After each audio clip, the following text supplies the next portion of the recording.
Now, this is something I have wanted to do, Peter. Baseball. Oh, yeah, Dan. Same here. America's pastime, the national sport. You know, I have an enormous admiration for baseball. The planning, the plotting, the careful strategy. It's 90% mental, you know. Yeah, but it's half physical. That doesn't make any sense, Peter. Well, neither does baseball unless you learn how to play, and isn't that why we're here? That is true enough. So, where do we start? Pitching? Batting. Fielding? Running. Offense. Hey, sure, whatever. Right. First, before you swing the bat, you need to be ready to take the pitch. Press the black button to stand on the other side of the plate. This is great for switch hitters who are almost equally effective on either side. You'll lose a little performance if you switch sides, but not as much as if you try with a non-switch hitter. Then you'll really have trouble at the plate. Use the right thumbstick to position yourself within the batting box. Move left or right to move your player toward or away from the plate. Doing this will shift your hot and cold zones, indicated by the red and blue boxes. Where it's red, you'll hit strongest. Where it's blue, you'll hit weakest. So line yourself up so you have your best zones in the area most likely to take the pitch. In baseball, Dan, information is everything, and if you use the directional pad, you'll be able to view different bits of information about both the pitcher and the batter. Push left and right on the directional pad to see information on your opponent or on yourself. Push down to see information on both, and push up to get the information off the screen. You'll get more information on the pitcher if you spend some edge points to buy his Inside Edge report. When doing this, you'll receive hints on where the pitcher is likely to throw based on his real-world history on the diamond. Get all that information lined up and you will be ready to swing. Last year, we had a 2-button system for swinging the bat, but this year, there's only 1 button. Press A to take a swing when using the classic batting interface. Timing is critical, so be sure to press the button when the ball is in the air and before it reaches the plate. Right, Peter, but this year you could influence whether you'll hit a pop fly or a grounder. Push and hold the left thumbstick up to try to pop the ball in the air. Push and hold it down to try grounding it. You can also push left or right to get the ball to come off the bat in that direction, though you have more influence on this with your timing than with the left thumbstick. That will only work if the ball is pitched near the middle of your strike zone, though. If the pitch is very high or very low, you'll need to push your thumbstick in the same direction to make contact. Or you can forget about influencing the ball entirely and just try to catch the pitch with your batter's eye. Hold the left thumbstick in the position you think the ball will come before a pitch is made. If you guess right, the pitch's location will be revealed to you, so you can avoid swinging at a ball. Catching a pitch in the batter's eye will also give your hits extra pop, so it's never a bad idea to use this at the plate. Click the left thumbstick at any time during an at-bat to bring your batter's eye into view. That all sounds great, Peter, but there's an even better way to swing the bat this year. Oh, yeah, you're talking about the swing stick, aren't you? I certainly am. You can use the right thumbstick to bat the ball. Push and hold the thumbstick down to step into the swing. You'll want to do this just as the pitcher lets go of the ball in order to get a beat on the pitch. Then release the thumbstick to begin swinging just before the ball reaches the plate. Nice, but then you have to get 2 timings right? Right, but the swing stick offers unprecedented new control over your swing. When you pull the thumbstick back, push it to the right side when swinging to attempt an inside-out swing with a right-handed batter. Push it to the left side to pull the ball. The directions are reversed for a left-handed batter. Nice one, Dan. Also, instead of just releasing the thumbstick for a standard swing, push it up to make a powerful uppercut swing. For best results when hitting, you'll want to go with the pitch. Push it to the left or right, or up left or up right if the pitch comes in that direction.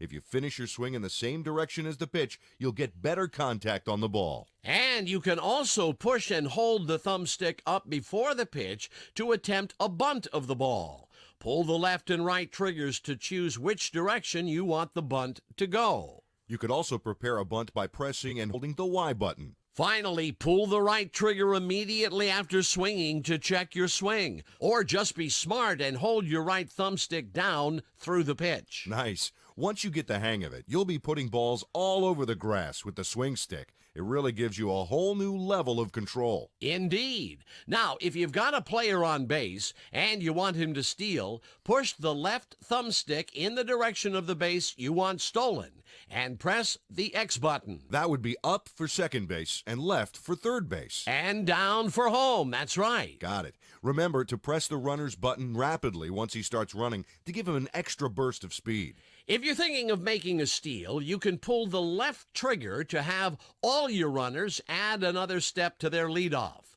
Pull the right trigger to take a step back. If you've taken a lead, be ready to pull the right trigger quick if the pitcher tries to pick off your runner. Good reflexes, Peter. Now, when your runners are running, select a runner with his corresponding button. Then pull the left trigger to have him run for an extra base. The right trigger will have him run back. Don't forget to give him a speed boost by tapping his button. Not only is this great on stolen base attempts, it helps you beat out infield grounders as well. You can also send all runners by pushing left on the directional pad and retreat all runners by pushing right. If it looks like it's going to be tight at a base, a push of the right thumbstick will have your player slide. Push in any direction away from the ball to get the best slide. Nice move.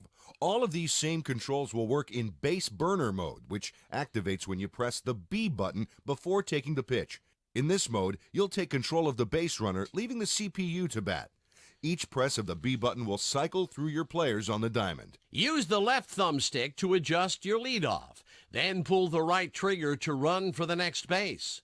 After that, the controls are the same whether you are in batting mode or base burner mode at the start of the play. Uh-oh, looks like the coach doesn't agree with that call. Well, neither do I, Dan. That ump needs glasses. And the more I press my A button, the more I'll insist he gets his eyes checked. Whoa, now careful, Peter. While filling up your argument bar will increase your team morale, every time you pass by one of the red ejection zones, you might get thrown out of the game. As if I cared. This guy is blind as a bat. He's probably hiding his walking stick in the cave he grew up in, that sightless old... Now settle down, big fella. Come on, now you have done it. Look.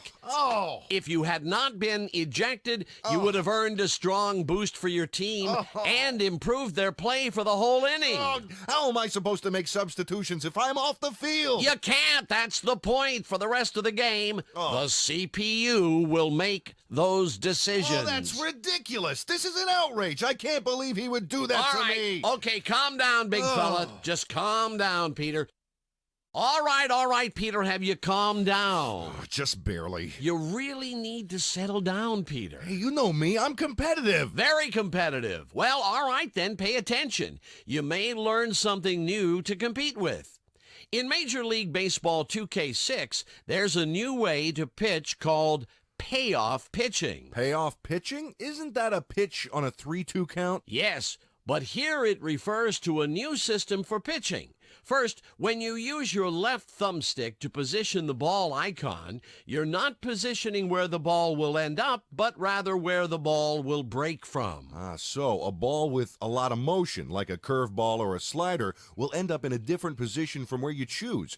And if you forget what direction a pitch moves, you can pull the right trigger for a guide. Right. And you control how far from the break point the pitch will move by how long you hold down the button. When you hold it down, these yellow brackets grow larger as you put more juice on the pitch. Release when you've put in the effort you want, then press it again when the bracket has shrunk down.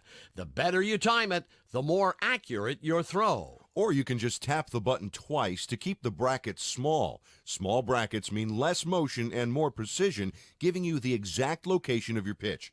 Larger brackets mean more motion or change in speed.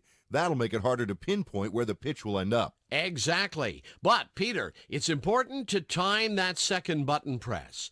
Time it properly and your pitch will be accurate, going where you expect. The larger the circle is when you set the pitch's accuracy, the further it'll stray. Forget to set the accuracy altogether and... Bad news for a pitcher. That's when wild pitches and meatballs are thrown. So, Dan, what does it mean when I see the words payoff pitch up there? Well, that lets you know a payoff pitch can be activated. When there's 2 strikes or when you're in a clutch situation, you can move your catcher around using the right thumbstick. Once you move him into position, you'll see the icon turn yellow and crosshairs appear, pointing out the zone to hit. Make an effective pitch into that zone. That means the pitch actually finishes there. Right, and your pitch rating will improve. Miss it, and your pitch rating will dip. You can choose to forego making a payoff pitch altogether by not setting your catcher or by clicking the left thumbstick to shake off his current target. I like that. Now, sometimes the catcher will move on his own. What causes him to do that? Well, the catcher will spot up when you have the inside edge report on the batter. He'll position himself based on what the best location and best pitch should be in that situation, according to the report. Gotcha. But what if you don't have a report on the batter? Without inside edge, you won't get access to his hot and cold zones, strengths, weaknesses, or tendencies.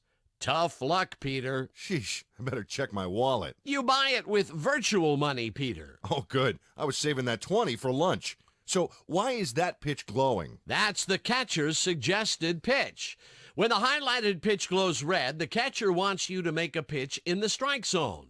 When the highlighted pitch glows blue, the catcher thinks you can get the batter to chase a ball just outside that zone. Nice. But what if you don't like the pitch? What if you want to do something else? No problem. Simply shake the catcher off by clicking the left thumbstick. You never have to pitch what a catcher suggests, but I recommend you do. Oh, yeah, you got to trust your catcher. Oh, but now there's a guy on base. You know me, I like to keep runners on their toes. To attempt a pickoff throw, pull and hold the left trigger and press the button for the base to throw to. Pickoffs have been enhanced this year, Peter, by giving greater control over your throws.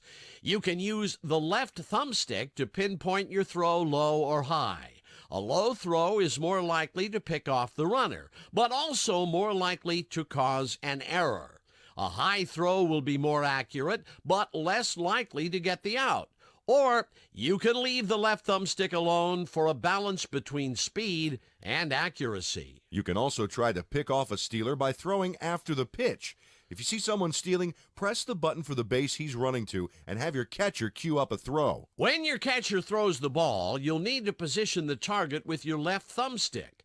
You'll want to get the target as close to the base as possible for your best chance of getting the out. When you enter catcher cam, the cursor starts on the location of the pitch you last threw, or you can make sure the cursor is on the best spot by pitching out. Click the left thumbstick while pulling the right trigger to get the ball right to your catcher. You'll also have to press the button the same way as the pitching interface, pressing when the brackets are near the middle. If you aim the target properly and press the button at the right time, you should get the runner out. Also new this year are snap throws. You make a snap throw after the ball is in the catcher's hand by pressing a button before he makes his toss back to the pitcher. This is best for throwing to first and third when a runner is leading off the base too far and you want to catch him napping. Dan, speaking of napping, are we done? No, now put that pillow away, Peter. If you want to play it safe with a great hitter, you can pull the right trigger and click the right thumbstick to intentionally walk a batter. Oh, not a chance when I'm pitching, Dano. But if somehow somebody does manage to get the ball in the air, you can use the left thumbstick to move the closest fielder toward the ball. You'll have control of the closest player by default, but if you need the next closest player, pull the left trigger. You might want to select the next closest player if the ball is a pop fly between 2 outfielders. To avoid a collision, press the X button to call off the other fielder. He'll stop in his tracks and let you catch the ball. Pull and hold the right trigger to make your fielder hurry up. You can't do this forever, of course, and if you can't get there in time, try pressing the A button or pushing the right thumbstick toward the ball to dive for it. Once you have the ball in hand, press the button corresponding to the base you want to throw to. This year, you can make pressure-sensitive throws so that a light tap of the button will throw the ball in a slow, high arc, while holding down the button will throw a bullet across the field.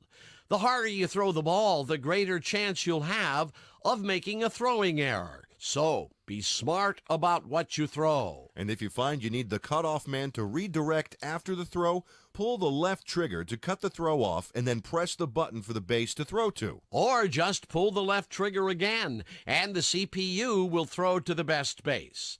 This can be faster than figuring it out yourself. Oh, you know what? We forgot something. We did. What? If you get yourself under a pop fly with time to spare, push the right stick in any direction. Your fielder will perform a showboat move, depending on the direction you push, and you'll really embarrass the other team, and you can't coach that. Peter!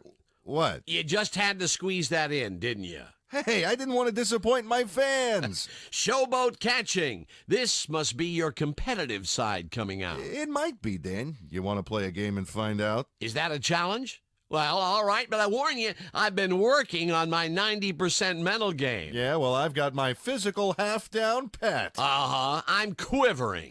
Yeah, that didn't come out so good. Start the game, Peter. Right.